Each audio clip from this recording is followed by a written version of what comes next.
Wamule weche mag goyo dala.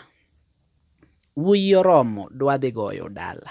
Kinde machon ne wuoyi koseromo to ne ikang'o gang'o chenro mage mane bede kapod wuoyi ok ogoyo dala.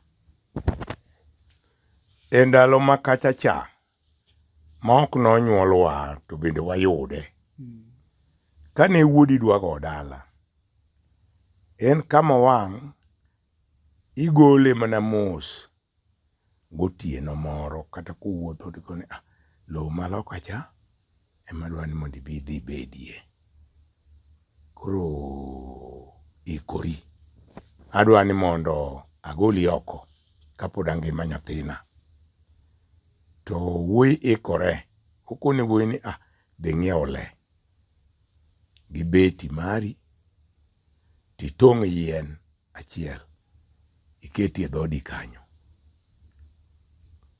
Koro ndalo machon to nene gikawo gweno to gimiyo wuoyi ni.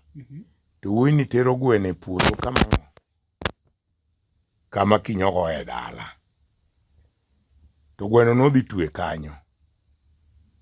Ka kiny olimo gokinyi oyudo ka gweno no gwang' ochamo. Koro ok odhi kanyo. Hawi marach. Kanyo koro ok ogo dala. Dala obare. To koyudo ka gweno no ngima, mano e gwend pacho. Ma koro wuoyi no koro igolo agola igero ne mana dala. Ko seche midwa gole, ok owuog odgi.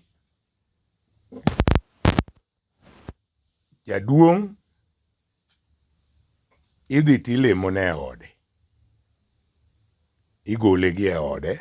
Kowuok gi e ode, jaduong' dong' chien. To wuon owadgi moro manokawo ni ema dhi chung' ne nyathini e dala. Ema koro nyathi ni awuogi. Koro ka wang' ko idwa golo chiemo ma koro ot orumo. Tirwako gi e ot kacha te.